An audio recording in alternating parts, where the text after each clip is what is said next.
रामपुर गांव में एक मीना नाम की औरत अपने पति होशियार सिंह के साथ रहा करती थी। होशियार सिंह बहुत अमीर आदमी था।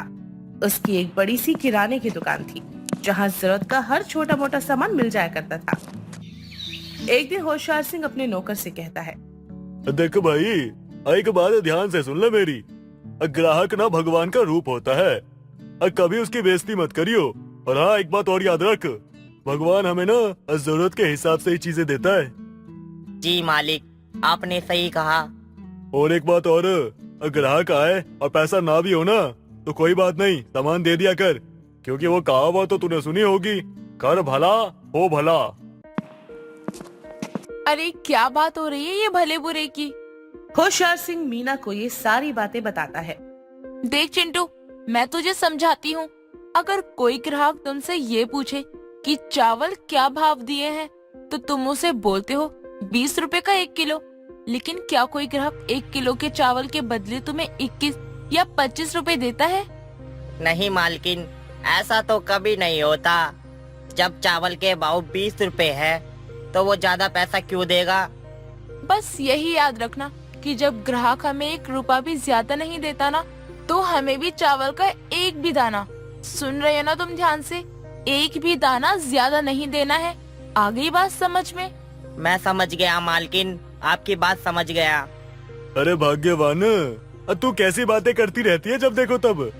अरे कोई कम पैसा दे देगा या ज्यादा राशन चला जाएगा तो क्या आफत आ जाएगी।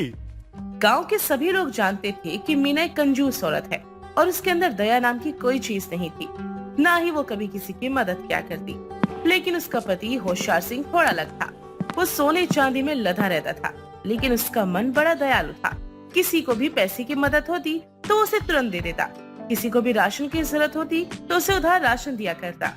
एक दिन सुबह सुबह मीना अपने घर के बरामदे में बैठी थी। सुंदर सुंदर मोटे मोटे ताजे ताजे कव्वे खरीद लो, मेरे सुंदर से कव्वे खरीद लो। अरे ये कौन है जो कव्वे बेच रही है? अरे उसकी आवाज सुनकर तो यही लग रहा है कौवे बेच रही है। अरे राम, कैसी मूर्ख इंसान है। भला कौवे कौन बेचता है और कौन खरीदता है इन्हें? कव्वे बेचने की आवाज सुनकर मीना बाहर जाती है। एक औरत अपनी कमर पर कपड़ा लपेटे, कंधे पर कुल्हाड़ी लिए, सर पर टोकरी रखे आवाज लगा रही थी। कव्वे ले लो, कव्वे ले लो। अरे बहन, क्या बेच रही हो तुम? हम तो कव्वे बेच रहे हैं मालकिन। दिखाओ तो जरा कैसा कौवा है।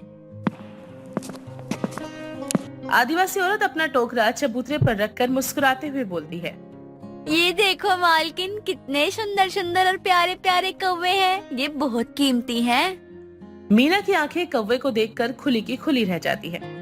ये कौवे हैं?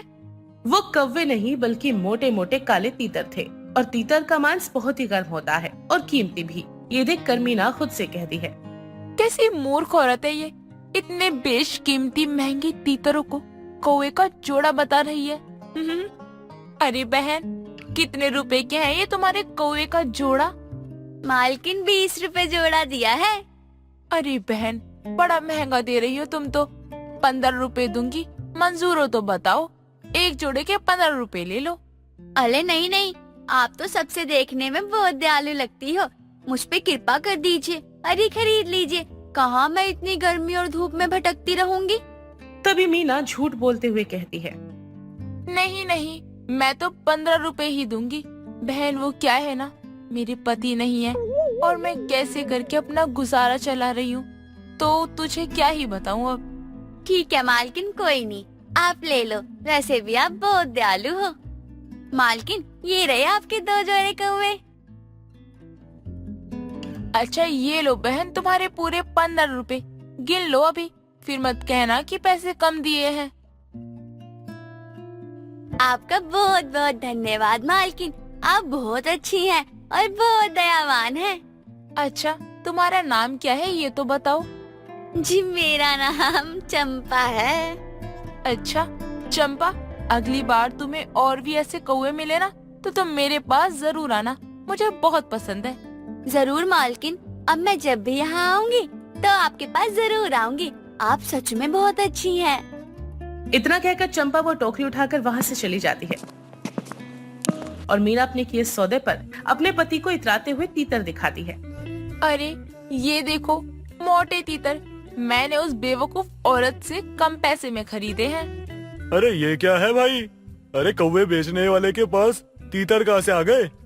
अरे क्या ही बताऊं, वो औरत तो बहुत ही मूर्ख थी। इस कीमती तीतर को कौवे के भाव बेच रही थी। अच्छा तो ये तीतर दिए कैसे?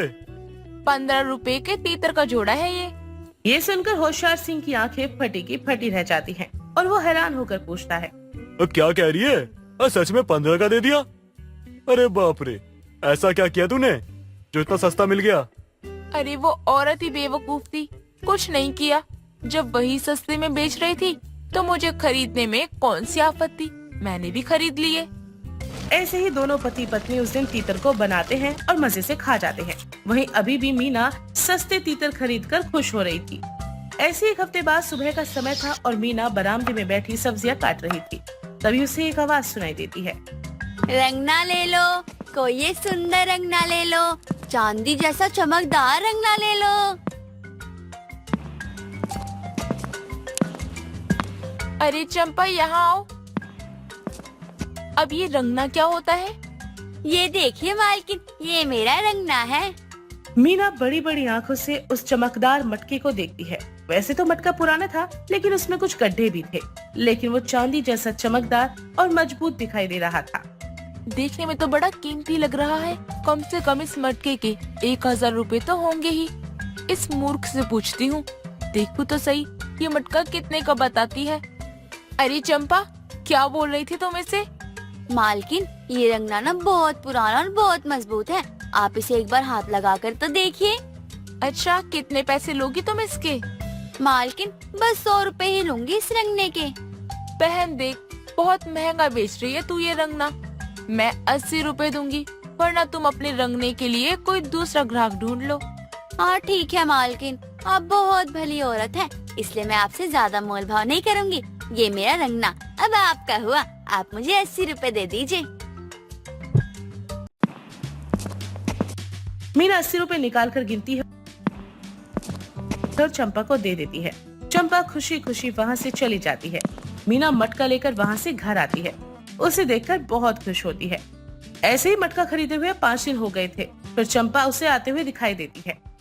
लखनौज ले लो, लखनौज, बेशकीमती लखनौज ले लो। अरे चंपा, आज क्या लेकर आई हो, जरा इधर तो आ। जी मालकिन, अभी आई मैं। चंपा मीना के पास जाती है और जाकर जमीन पर बैठ जाती है। अरे मुझे भी तो दिखाओ तुम्हारे बेशकीमती लखनौज। कितने पैसे हैं इस लखनौज के? मालकिन, 10 लाख। ये ना बहुत कीमती लखनौज है।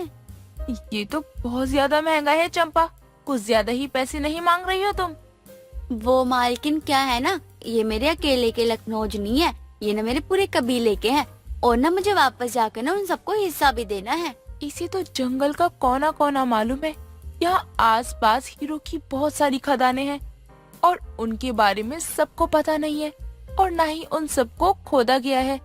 यह आदिवासी हैं, इन्हें जरूर किसी खदान के बारे में पता चल गया होगा और इन्होंने वहाँ से ये हीरे इकट्ठे किए हैं। अगर ये मूर्ख चंपा 1000 रुपए के बर्तन के 100 मांगती है और तीतर के जोड़े के 20 मांगती है, तो इसका मतलब ये है हीरो की 10 लाख ज्यादा नहीं मांग रही।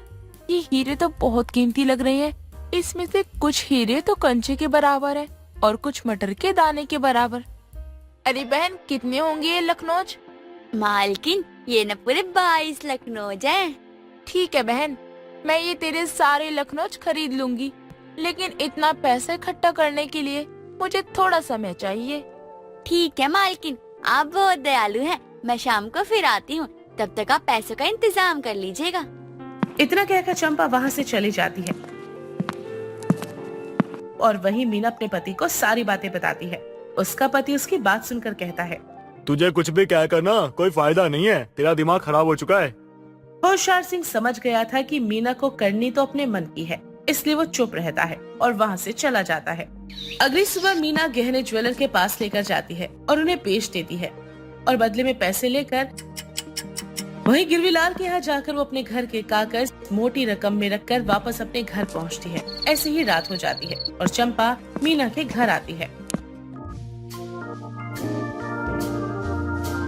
अरे वाह, मेरे बेशकीमती हीरे कितने चमक रहे हैं। इन्हें देखकर तो जान में जान आ गई। अरे अरे, मैं तो इनकी चमक देखकर कहीं मर ही ना जाऊं। अरे मालकिन, अब तो पैसे दे दो, आपको आपके बेशकीमती हीरे भी मिल गए हैं अब तो। अरे हाँ हाँ, ये ले तेरे पूरे 10 लाख रुपए। आपका बहुत बहुत शुक्रिया, आप बहुत दयालु हैं। अच्छा, मैं चलती हूँ अब। चंपा वो पैसे लेके वहाँ से चली जाती है। मीना वो हीरे देखकर बहुत खुश होती है और वो हीरे अपने पति के पास लेकर जाती है। अरे ये हीरे तो सच में बहुत चमक रहे हैं और सुंदर भी बहुत है। आप देखना, हम ये हीरे कल ही शहर लेकर जाएंगे और ये हीरे बेचकर हम करोड़पति बन जाएंगे। अब तो बस जल्दी से सुबह हो जाए। होशियार सिंह तो सो जाता है, लेकिन मीना की आंखों में खुशी की वजह से नींद नहीं थी। वो रात भर जागकर करोड़पति बनने के सपने देखने लगती है। ऐसे ही सुबह होती है और दोनों तैयार होकर बस से शहर की ओर निकल जाते हैं और अपनी पहचान के जौहरी की दुकान पर जाते हैं। राम राम, कैसे हो आप दोनों? बड़े दिनों बाद आए हो। अरे भाई साहब, आज तो हम बहुत जरूरी काम से आए हैं तुम्हारे पास। अरे भैया, कौन सा जरूरी काम है वो? मीना वो हीरे जौहरी को देती है, जिसके बाद जौहरी लाल हीरो की जांच करता है। बहन जी, ये चमक तो बहुत रहे हैं, लेकिन ये हीरे नहीं है, ये सिर्फ कांच के टुकड़े हैं। ये सुनकर दोनों के होश उड़ जाते हैं। क्या? मैंने तो इसमें अपना सब कुछ लगा दिया। मैं सच कह रहा हूँ। आपको अगर विश्वास ना हो तो किसी और को भी दिखा लीजिए, लेकिन ये सिर्फ कांच है और कुछ भी नहीं।